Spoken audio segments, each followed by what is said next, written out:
ఇప్పుడు ఒకసారి చూస్తే నేను అన్నా క్యాంటీన్ తీసుకొచ్చాం. పేదవాళ్లకు అన్నం పెట్టాలి అనే ఉద్దేశంతో అన్నా క్యాంటీన్ తీసుకొచ్చాం. ఎన్టీ రామారావు గారు ముఖ్యమంత్రిగా ఉన్నప్పుడు తిరుమల తిరుపతి దేవస్థానంలో అన్నదానం ప్రవేశపెట్టాడు. అన్నదానానికి ఒక ఫండ్ కూడా క్రియేట్ చేశారు. అప్పుడు ఆయన ఉండగానే క్రియేట్ చేశారు. ఇప్పుడు 1000 కోట్ల రూపాయలు పైన కార్పస్ ఉంది. వచ్చే వడ్డీతోనే అన్నం పెట్టగలుగుతున్నారు. ప్రతి ఒక్కరూ దాతల ముందుకు వస్తున్నారు. ఒక్కొక్క రోజుకు ఒకరు పెడుతున్నారు. ఇప్పుడు మాకు దేవాంశ్ ఉన్నాడు, మా మనోడు ఉన్నాడు. ఆ అబ్బాయి పేరుతో ఆయన పుట్టినరోజులు ప్రతి ఒక్క సంవత్సరం ఒక రోజు భోజనం పెడతాం. ఇలాంటి వాళ్ళు కొన్ని వందల మంది వచ్చారు. 365 మంది వస్తే 305 రోజులు పెట్టచ్చు. దానికి చాలా మంది డొనేషన్లు ఇస్తున్నారు. ఈ డబ్బులు కూడా కార్పస్ డెవలప్ అవుతుంది. ఆ డబ్బులతో వేరే ప్రాంతాల్లో కూడా అన్నదానం పెట్టే పరిస్థితి వస్తుంది. అలాంటిది నేను అన్నదానం తీసుకొచ్చి అన్నా క్యాంటీన్ కోసం పెట్టాను. 5 రూపాయలు బ్రేక్ఫాస్ట్, 5 రూపాయలు మధ్యాహ్న భోజనం, 5 రూపాయలు నైట్ భోజనం. దీనివల్ల చాలా మంది ఉద్యోగాలకు పోతారు. చిన్న చిన్న ఉద్యోగాలు, కూలి పనులకు పోతారు. తెల్లవారితో ఆడవాళ్ళు వేయాలి, క్యారియర్ రెడీ చేయాలి, అనేక ఇబ్బందులు. తర్వాత అక్కడి నుంచి మోసకపోవాలి, ఎక్కడ పెట్టాలో తెలియదు. ఇవన్నీ చూసిన తర్వాత నేను అన్నా క్యాంటీన్ పెట్టి వీళ్ళందరికీ అందించాలనే ఉద్దేశంతో ముందుకు పోయాను. ఇప్పుడు ఏం చేశారు, దానిపైన మంచి బిల్డింగ్లు కట్టాను. ఎందుకు కట్టానంటే ఒక పరిశుభ్రమైన వాతావరణంలో పౌష్టికాహారం అన్నా క్యాంటీన్ ద్వారా అందించాలి అనే ఆలోచనతో వెళ్ళాను. కర్ణాటకలో ఇందిరా క్యాంటీన్, తమిళనాడులో అమ్మా క్యాంటీన్ ఉంది. మనం ఇక్కడ అన్నా క్యాంటీన్ పెట్టాం. వచ్చిన వెంటనే అన్ని అన్నా క్యాంటీన్లు మూసేశారు. దానికి కూడా చాలా మంది డొనేషన్ ఇచ్చేవాళ్ళు వచ్చారు. వాళ్ళ పేరు అక్కడ వేస్తాం. ఈ రోజు పలానా భోజనం పెట్టాడంటే వాళ్ళ పేరు వేస్తాం. అవసరమైతే వాళ్ళు కూడా వచ్చి సర్వ్ చేసి బెనిఫిషరీస్తో కొంత టైం స్పెండ్ చేసి వాళ్ళు కూడా వాళ్ళ అనుభవాలను షేర్ చేసుకుంటూ ఆనందపడే పరిస్థితి వస్తుంది. అలాంటి ఉదాత్తమైన కార్యక్రమాన్ని నిలిపేసి వీళ్ళు ఒక ఆనందం, పైశాచిక ఆనందం పొందే పరిస్థితికి వచ్చారు. అందుకే నేను 5వ సంతకం అన్నా క్యాంటీన్ పైన పెడుతున్నా. అన్నింటికంటే అన్నదానం ఉత్తమమైన దానం.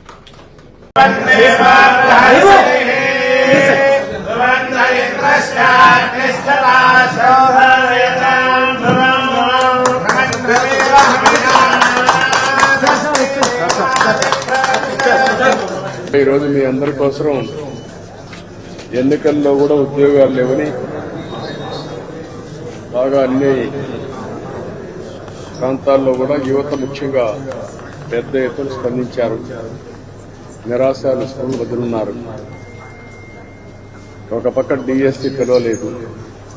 గవర్నమెంట్ ఉద్యోగాల్లో కూడా పబ్లిక్ సర్వీస్ కమిషన్ కూడా ఏమీ తెలిసే సందర్భాలు లేవు.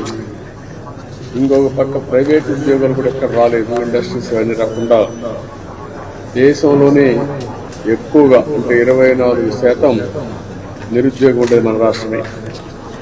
దాని మీద మీ ఆవేదన మేము అర్థం చేసుకున్నాం.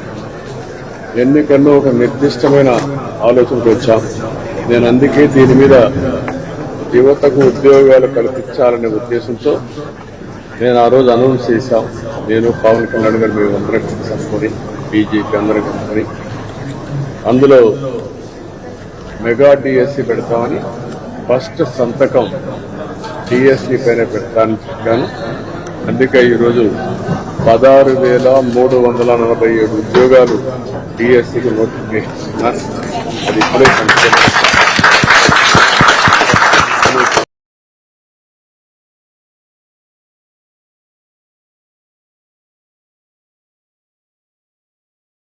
నాలుగో నిర్ణయం. ఇది పిల్లల కోసరం. ఈరోజు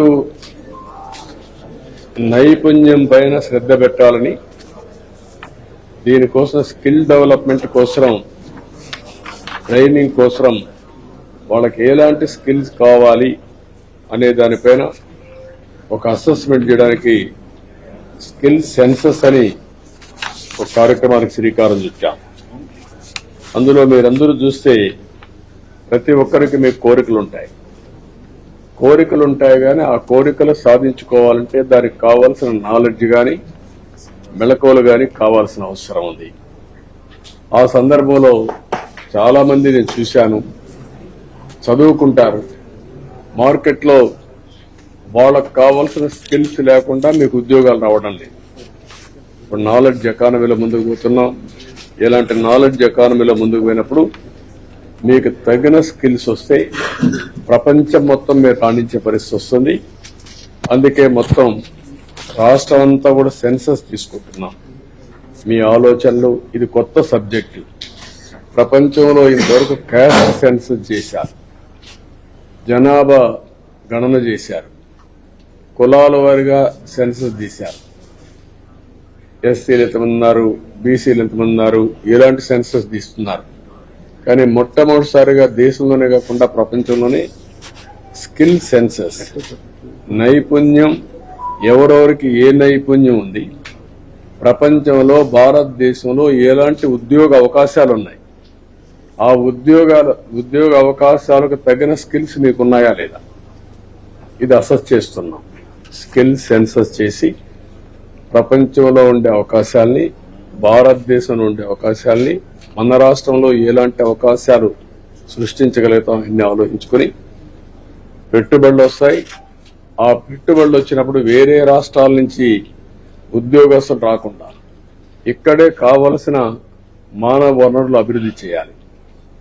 అలాంటి వనరులు అభివృద్ధి చేస్తూ మీకు కావలసిన స్కిల్స్ అన్ని కూడా నైపుణ్యాన్ని నేర్పించడానికి ఈ సెన్సస్ చేస్తున్నాం. దీనివల్ల రాబోయే రోజుల్లో మన దగ్గర చదువుకున్న పిల్లలు ప్రపంచం మొత్తం ఉద్యోగాలు రావడం, మన రాష్ట్రంలో ఉండే పెద్దవాళ్ళకు కూడా ఈ స్కిల్స్ కొద్దిగా నేర్పిస్తే ఇప్పుడు సంపాదించే డబ్బుల కంటే 3 రెట్లు 4 రెట్లు ఎక్కువ సంపాదిస్తాం. అది కూడా నేను ఆలోచిస్తున్నా, అది చేస్తామని తెలియజేస్తూ ఇది నాకు మనసులో ఉండే సబ్జెక్ట్. ఇది నా మనసుకు దగ్గరైన సబ్జెక్టు. పిల్లల భవిష్యత్తుకు, రాష్ట్ర భవిష్యత్తుకు సంబంధించిన విషయం.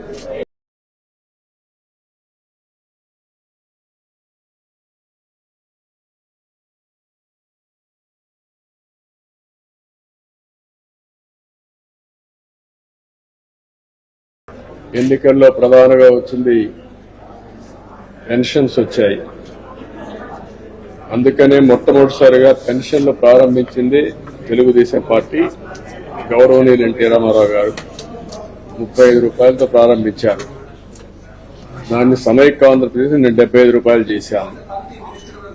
మళ్లీ నేను ముఖ్యమంత్రి గారు 200 రూపాయలు ఉండేది, ఒకసారి 1000, మళ్ళా 1000 పెంచి 2000 రూపాయలు చేశాం. ఆ 2000 రూపాయలు మనం ఇచ్చిన తర్వాత గడిచిన ప్రభుత్వం పెంచింది విడతల వారీగా 250 పెంచారు. నేను ఎలక్షన్ లో క్లియర్ హామీ ఇచ్చి ఏప్రిల్ నుంచి 3000 రూపాయలు పింఛను మీకు అందరికి ఇస్తానని హామీ ఇచ్చాను. ఏప్రిల్ నుంచి అంటే ఇప్పటికీ ఏప్రిల్, మే, జూన్ 3 నెలలు అవుతుంది. 4000 ప్లస్ 3000 బకాయిలు కలిపి 7000 రూపాయలు జూలై నుంచి వస్తాయి. వికలాంగులకి 6000 రూపాయలు పెంచాం. 6000 రూపాయలు అంటే 6000 రూపాయలు 3 నెలలకు, వాళ్ళకు వచ్చే 6000 12,000 రూపాయలు వాళ్ళకు వస్తాయి. దీని మీద 3వ సంతకం పెడతా అన్నాను. ఆ విధంగా 3వ సంతకం పెట్టి పెన్షన్లు ఎప్పుడు కూడా పేదవాళ్ళకు న్యాయం చేయాల్సిన బాధ్యత ఉంది. ఈ పేదవాళ్ళ కోసరం అందులో కూడా వృద్ధులు, వితంతులు, వికలాంగులు, వీళ్ళు ఎక్కువ సమస్యలు ఉంటాయి. అలాంటి సమస్యలన్నీ పరిష్కారం చేయడం కోసం 3వ సంతకం పెడతా ఉన్నాం. ఏప్రిల్ నుంచి ఇస్తా ఉన్నాం. జూలైలో బకాయిలతో కలిపి 4 ప్లస్ 3 7,000 రూపాయలు. అదే వికలాంగులకి 12,000 రూపాయలు ఇస్తాం. ఇంకా వికలాంగుల్లో కొన్ని కేటగిరీస్ ఉన్నాయి, వాళ్ళకి ఇంకా ఎక్కువ వస్తుంది. దాని ప్రకారం ప్రతి ఒక్కరికి న్యాయం చేసే బాధ్యత, సమాజంలో ఎవరైతే ఇబ్బందుల్లో ఉన్నారో వారిని ప్రత్యేకంగా గుర్తించి వారికి న్యాయం చేసే బాధ్యత తీసుకుంటాం.